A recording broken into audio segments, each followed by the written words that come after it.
So after the very happy news that we covered in the previous segment about Elon Musk filing a lawsuit against Media Matters, which, if successful, would completely destroy that organization entirely, and then potentially moving on to other organizations like the ADL and suing them, it seems like there's been a hiccup in this process, a little bit of a hiccup in this process.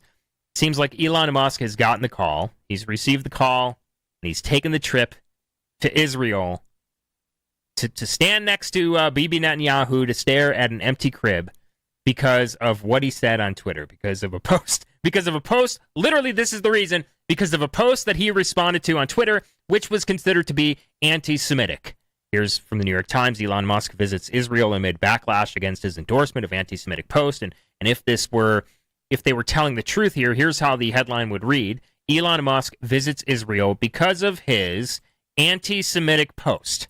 I mean, that if they were telling the truth, that's how the headline would read. And Elon Musk was put in a position that many others before him have been put in. Yay, Kanye West, more recently before him, Kyrie Irving, Deshaun Jackson, Nick Cannon. I mean, there's hundreds. There's too many to name during this segment. But same energy. Nick Cannon says something considered to be anti-Semitic. By the way, they didn't give a shit about what he said about white people and how white people are closer to animals because they have less melanin in their skin. That didn't even make the news. The anti-Semitic thing that he said that right after that made the news, and so he was forced to sit down next to a rabbi, and he was given a bunch of books to read so that he can be re-educated, and then given back his all of his revenue that they withheld from him. Basically, is what it comes down to. And so we're going to talk about this today. We're going to talk, and here's a question: a lot of people are asking, is this just Elon trying to throw them a bone? Is this just Elon trying to keep them off his back? Trying to keep them from, stop them from spraying him down with hoses on super yachts like Ari Emanuel did to him? I don't know. This is something we're going to try to figure out today. We have a lot to get to, a lot to go through today. There's a new segment out from Barbara Spector. We haven't seen her for quite a few years, basically like a decade now, and we're going to go through some of those clips. A lot of stuff to go through today. Before we get into any of that, I just want to thank this video sponsor. This video has been kindly sponsored by Noble Gold. And as you know, the economy is a disaster. Inflation is out of control. Your money's sitting in the bank right now. It's losing value every second. That's why I've partnered with Gold Coast, so that you can diversify your investments and savings before it's too late. You can invest in a gold IRA. You can invest in a silver IRA. Qualified callers are going to get up to $10,000 in free silver. Go to goldco.com/veracity. Fill out these 4 questions. Get your free gold kit in the mail. And this is the first step. And this is what we're asking of you. Make sure to check out the links in the description below. It helps the show tremendously. We get credit for this. And so get your free gold kit and get the process started today. It helps the show. Links are in the description below. All right, so here, let's get to this article here. This is from the New York Times. Elon Musk visits Israel amid backlash against his anti-Semitic post. So it says Elon Musk traveled to Israel and met with Prime Minister Benjamin Netanyahu on Monday, touring the scene of a Hamas attack in a visit that appeared aimed at calming the outcry over his endorsement of an anti-Semitic conspiracy theory on X, the social media platform he owns. Dozens of major brands suspended their advertising on X after Mr. Musk this month agreed with a post that accused Jewish communities of pushing hatred against white people that they claim to want people to stop using against them. Okay, anti-Semitic conspiracy theory or absolute truth? We explained, we showed you why this is undeniable fact in the previous segment. The White House denounced Mr. Musk for abhorrent promotion of anti-Semitic racist hate. Okay, so that's what's going on there. That's the New York Times article. And here's the timeline here. You have said the actual truth, a response to a post that literally did say the actual truth. That, by the way, had to lock their account and go into hiding because of, these people coming after them. Elon Musk said anti-Semitic social media post was the actual truth, 11/16, 11/17. Elon Musk says on Twitter, as I said earlier this week, decolonization from the river to the sea and similar euphemisms necessarily imply genocide, and so we're going to ban people who are calling for genocide. Now, to be fair, I haven't seen any major accounts be punished for this. I think, after he put out this tweet, a bunch of people were responding to him saying that exact thing, from the river to the sea, Palestine will be free. And to my knowledge, these people didn't get banned, didn't get punished, but Jonathan Greenblatt, nevertheless, celebrated this and said this is an important and welcome move by Elon Musk. I appreciate this leadership in fighting hate. Oh, gosh. All because of him responding to someone who told the truth. 11:27, there he is standing next to Bibi Netanyahu, staring at an empty crib. Now, let me just say this real quick. Whatever you think about support for Israel, support for the Jewish people, or maybe you don't support them, I don't know. Put all of that aside. Let's just consider for a moment the person that he's standing next to. Who is Elon Musk standing next to? Who did Elon Musk go to visit? Who did he go to see? Who did he go to bow down before because of a post that he made on Twitter? This is a war criminal. This is a war criminal that is not only responsible for the deaths of 15,000 plus people since this began on October 7th, most of whom are kids, by the way, and people say, well, they voted for Hamas. The last election was what, 2006, 2007? They didn't vote for them. And also, they are children. These are children and women mostly who are getting slaughtered, innocent people. Outside of that, you have to remember, Israel gave us most of the intelligence, the intel, on weapons of mass destruction leading up to the invasion of Iraq. Speech was, I think, a thorough and powerful indictment of Saddam's attempts to conceal and deceive the world, to conceal the efforts that he's making at producing weapons of mass destruction. We in Israel have known this for a long time. We've shared this intelligence with the United States. We've shared this intelligence with the United States. We've shared this intelligence with the United States. We've shared this intelligence with the United States. So, tack on, however many more deaths, bodies you want to tack onto that. Thirdly, if there's one video I want you to watch, it is the time that Bibi Netanyahu gave a hero's welcome on the tarmac of Ben Gurion Airport in Israel to a hated enemy of the U.S., a man who was born in America. By the way, this is an American who stole top secret information from the U.S. and passed it on to Israel, spent time in prison, got released in 2015, flew to Israel last year, or 2 years ago rather, or 3 years ago actually, and then was given a hero's welcome by Bibi Netanyahu, a permanent house, a permanent salary for the rest of his life, and he called this a homecoming. And then on top of that, okay, there's a recent video of this guy, Jonathan Pollard, Pollard, saying that the families of the hostages that Israel took better keep their mouths shut or we're going to shut them for them. We're in a war. This is an American, by the way, who went to go fight for Israel. Like, so many other American Jews have done. I mean, there was a clip that we showed of like 12 or 13 Americans who went to go fight for Israel. I mean, people were from like Tennessee. They won't sign up for the military in America. But by the way, I'm not recommending that you do that. I'm from Palo Alto in the San Francisco Bay Area. Hi, my name is Caleb from San Francisco, and I joined the IDF about 2 years ago. I arrived in Israel 4 months ago from Cape Town, South Africa. I'm Shakiraz. I'm a lone soldier from Atlanta, Georgia. Florida, USA, Tampa Bay. My name is Eitan. I'm a private in the Nachal Brigade. I'm a lone soldier from Atlanta, Georgia. I always wanted to be Israeli and couldn't think of any other way to be more Israeli than to join the army. My name is Hanan Linder. I'm from West Hempstead, Long Island. I'd like to join the IDF. You guys get the point there. We don't have to play the whole thing. But so, like many others before him, he goes to Israel and he claims that this is his true homeland. Which, by the way, it is supposedly, according to the State Department, it is anti-Semitic to claim that most Jews, or even some Jews, have more loyalty to Israel than to the country in which they were born, to the country in which they reside. Which would be absolutely true of someone, at the very least, like Jonathan Pollard. But again, it's anti-Semitic to say this. But I digress. Okay. Why is it, just a question here, why is it that every time someone says something critical of this one specific group of people, one has to meet with a representative of that group? Elon Musk visits Israel, thanked this rabbi for Nick Cannon's fast re-education and anti-Semitism. Deshaun Jackson speaks to Philadelphia rabbi, pledges to educate himself, apologizes. Kyrie Irving must complete 6 action items. They gave this dude a list. They gave him a list of tasks, like he's playing the game Among Us, like the Jewish version of Among Us. They gave this dude a list of tasks to complete before his apology was going to be accepted. And there's so many others just like him, right? I mean, we got this. And why is it that whenever someone gets some sort of power, right? Whenever someone gets like some sort of power, whether it be like winning their election, holding public office. Let me see if I can find this. Why is it that they always have to like go pray on the Western Wall or meet with like a rabbi or perform some sort of weird like rabbinical ritual like Malay does or Malay is doing right now, or like there's Hillary Clinton there, or speak at APAC? Like, does anyone think that this is like, at the very least, if you're new to this information, don't you think that that's a little bit weird? Why doesn't any other group that get this treatment? Why doesn't any other group have a specific representative or a place that everyone has to fly to whenever they're offensive against that said specific group?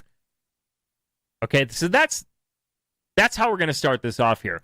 Let's go on to Elon Musk. There is a recording of him talking about his visit in Israel. Let's play a little bit of this recording here. Take a look. It was jarring to see the scene of the massacre, or one of the scenes of the massacres, as well as to see the short film afterwards that showed more of innocent people getting killed. It was troubling in that movie, especially to see the joy experienced by the people that were killing innocent civilians, including kids and babies and defenseless people, essentially. So, it's one thing if civilians die accidentally, but if it's another thing to hold on, accidentally, hold on, Elon, come on, man. Let's just pause that for 1 second. I want to talk about the short film. So he said, seeing what I saw at those sites, and then also watching the short film. Here's the short film that he's talking about. It's this lady just walking up to him. At least I think this is what he's talking about. This lady just walking up to him, showing him a video that she downloaded from like WhatsApp with her boomer sticker on the back of her phone. And this is, hold on, is this the short film that he's talking about? Is that the short film that he's talking about? How many books were you given, Elon? Were you given more books than Nick Cannon was given?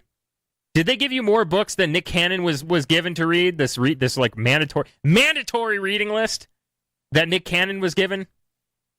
And you had to watch a short film, which amounts to just that like boomer lady just like showing him a film, showing him a WhatsApp video on her phone.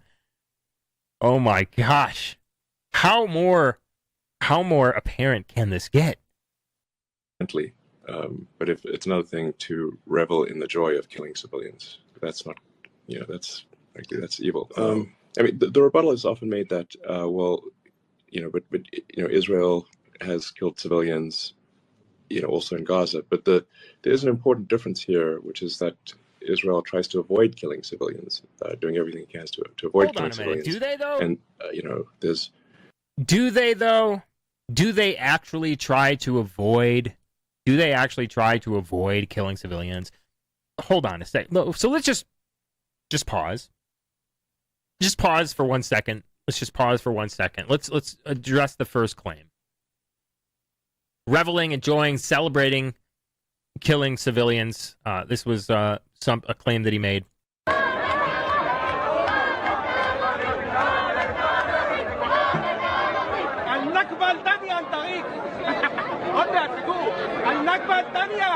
The second Nakba is coming, which means if you look back, 1948, people losing their land, people losing their homes. This is what he's talking about here: being killed, being slaughtered. This is what he's saying. The second Nakba is coming. That was their Holocaust. That was the Palestinians' Holocaust.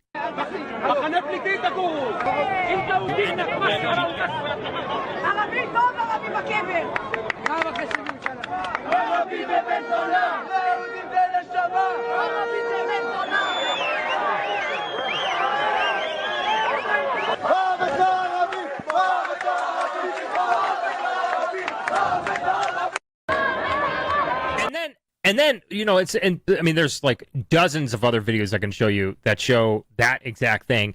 And then let's talk about Israeli leaders. Oh, well, those weren't Hamas leaders. Well, look at what the Hamas leaders are saying. There was an Israeli leader recently that didn't he just call for to drop a nuclear bomb on Gaza to destroy? What about all the people that are getting slaughtered in the West Bank? and they're having their homes and their land stolen from them. And Hamas isn't even in control of the West Bank. Go back before October 7th. Like, we went over this in previous segments. We don't have to go over this again. And then, what was the second thing that he said? He said, so Israel is trying. He said Israel is trying not to kill. He said Israel is trying not to kill civilians. He said they're trying their hardest not to kill civilians. Are they though? Hold on a minute. Wait a minute. Because I've seen like the before and after overhead views. Talk about satellite images. Talk about shadows and satellite images. I've seen the drone footage, before and after drone footage of dozens of miles after dozens of miles of complete destruction. 15,000 plus people are killed, mostly children, mostly women, people under the age of 18. Are they actually trying not to kill civilians? I don't think so. You know, he's being shown an empty crib here. What about this mass grave? What about this mass grave apparently in Gaza? What about all the rest of the drone footage and all the rest of the overhead footage and all the rest of the overhead videos that we've seen over the past few days, and the people stuck under rubble, and I don't want to show too much graphic footage, but the dead children, like, did these kids vote for Hamas back in 2006? Did these 2-year-olds and 3-year-olds vote for Hamas back in 2006? I don't think that they did, actually. I don't think that they did. And if Israel's trying not to kill civilians, imagine if they were trying to kill civilians. There's a whole other video of them in, like, school and what they're teaching them in school, which, you know, you got to say, like, honestly, like, if you want to deal with, if conservatives really wanted to deal, and this is like another video for another day, but if conservatives really wanted to deal with this wokeness that's going on in schools, the over-sexualization of kids, and the anti-white hatred being shoved down their throats, and everything else, all you have to do is just completely take a sledgehammer to the curriculum that is in place in public schools in the red states that Republicans control. You know, a lot of this is national curriculum. A lot of these reading lists are recommended, and mandatory reading lists are national. A lot of the stuff that they're being taught in schools in red states and public schools in red states is national. All you have to do is take a sledgehammer to that curriculum. Not buy any of the textbooks from the big McGraw-Hill, the big publishers that are pushing this shit. Create your own textbooks. Bring God back into public schools, and there you have it. In at least half the country, or a little bit less than half the country, you've solved the problem of kids being indoctrinated in schools. But no, all they want to do is complain about it. And even the ones who maybe do want to do that are too scared to do it because they're going to be called all sorts of names. Racist, white supremacist, anti-Semitic, and all the rest. They're trying to get Conor McGregor to back down. They're trying to get him to apologize for what he said. And really, you know, it almost... Because Elon Musk kind of went through this with the whole, when he started talking about South Africa and the EFF and some of the things that they said about white people and some of the political groups there and what they said about white people. And you had all these fact checkers and they were trying to get him to apologize. So it's really like, if you defend white people or if you offend Jewish people, you are persona non grata. You are enemy of the state. You are enemy number one to the ruling class, to the powers that be, to the people who are in charge. That's really what it comes down to here. And so you have to ask yourself this question. Why is it that one specific group of people, that this one specific group of people gets this sort of special treatment? Why is it that this atrocity propaganda is so powerful and able to be weaponized in such an efficient way that they can, for decades and decades, be able to shut you down, be able to cancel you, end your career, end your livelihood by weaponizing this atrocity propaganda against you if you come out against, criticize Jewish people, criticize the government of Israel, or also just so happen to be against their agenda. One aspect of their agenda being to demographically replace the people of Europe and the people of the U.S. Maybe that's something to research. Maybe that's something to look into. You know, because you can see all this stuff. You can see these empty baby cribs. You can see, you're not being shown all this other stuff, you know, that I'm seeing on Twitter, that, you know, some of the stuff that we showed you in this segment. You're not being shown all this other stuff. You're not being shown some of the things that we've been posting on Telegram. But you're being shown this empty baby's crib.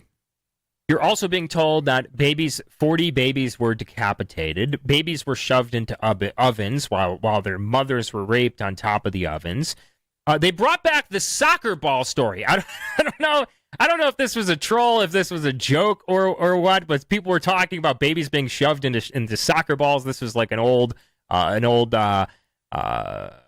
Holocaust story. I'll bring this up here for what human being, no matter how depraved and debauched he might be, could bring himself to stuff infants into soccer balls, coverings, and then kick them around the fields as the Nazis did to Jewish children. And they brought back, I saw someone post about babies being stuffed into soccer balls. Not sure if it was in reference to the old Holocaust stories. They talked about how babies had like grenades strapped to their heads. You know, and you know, how can you deny this? How can you deny Al Shifa Hospital? Let me see, denying the Holocaust. Hold on, let me just bring this clip up here real quick. We posted this on Telegram too. Who has proven that it's an Al Shifa Hospital? Since it's been a proven fact, who proved it? So now we're going to get into this basic like Holocaust denying idea that evidence that Israel has shown is not valid. I mean, is that what you're doing? Do you deny that people were raped? Everybody that challenges you is not doing Holocaust denial. You said that it's a Hamas headquarters. I simply asked you. I simply asked you for evidence of it. I said who, and you immediately equated it to Holocaust denial. Israel has presented evidence. Ask the CIA. Ask anybody who studies this. Ask the CIA, sir. Yeah. Ask the CIA. Just call them up.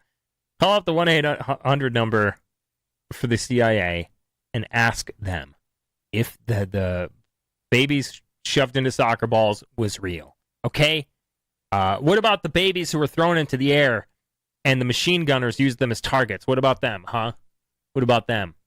Oh, wait, I'm sorry. This is a story about during the Holocaust. What about the prisoners that were squeezed into little cars that ran on rails in Auschwitz? These cars had various dimensions and could hold up to 15 people. Oh, hold on a minute. This is a story about the roller coasters of death that go directly into the oven from the Holocaust. Sorry, I'm thinking that this is about October 7th. Okay, all right. Here's one. This is about Hamas. Mr. Hubert was sent to Buchenwald. In the camp, there was a cage with a bear and an eagle. He said every day they would throw a Jew in there. The bear would tear him apart, and the eagle would pick at his bones. Wait a minute, Buchenwald. Hold on a minute, that's not in Gaza. Is it? Buchenwald. Oh, that's another story. From the Holocaust too, actually. Okay. Surely this one is about Hamas. Surely this one is about Hamas doing this to Jews.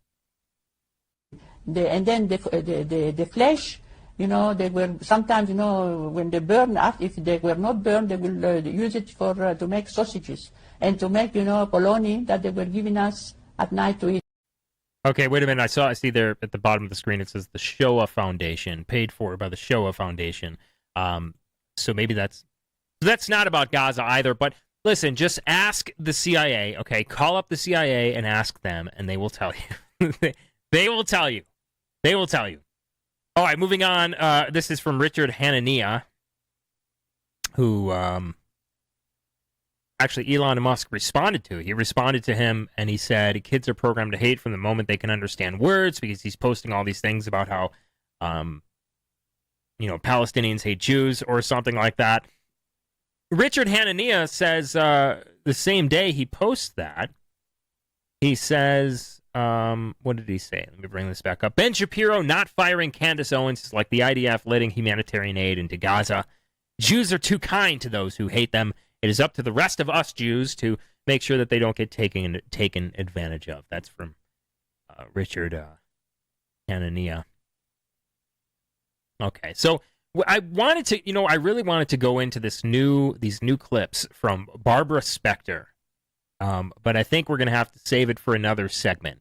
But thanks again for those who tuned in to this segment. And listen, the show, we've been under attack for years. You guys know that we've been saying this truth for years now, for almost a decade now, and we've lost basically everything. We've been banned from basically everything, and it's really difficult to keep the show going. So check out our Flow page. It's flowcode.com/page/Vincent James. The link is at the top of the description below, and help us out in some way.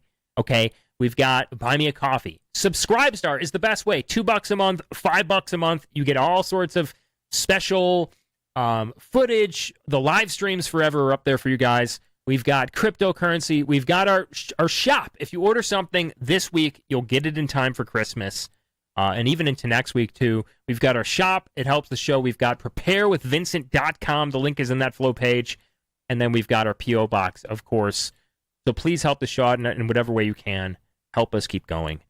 And we'll see you in the next segment.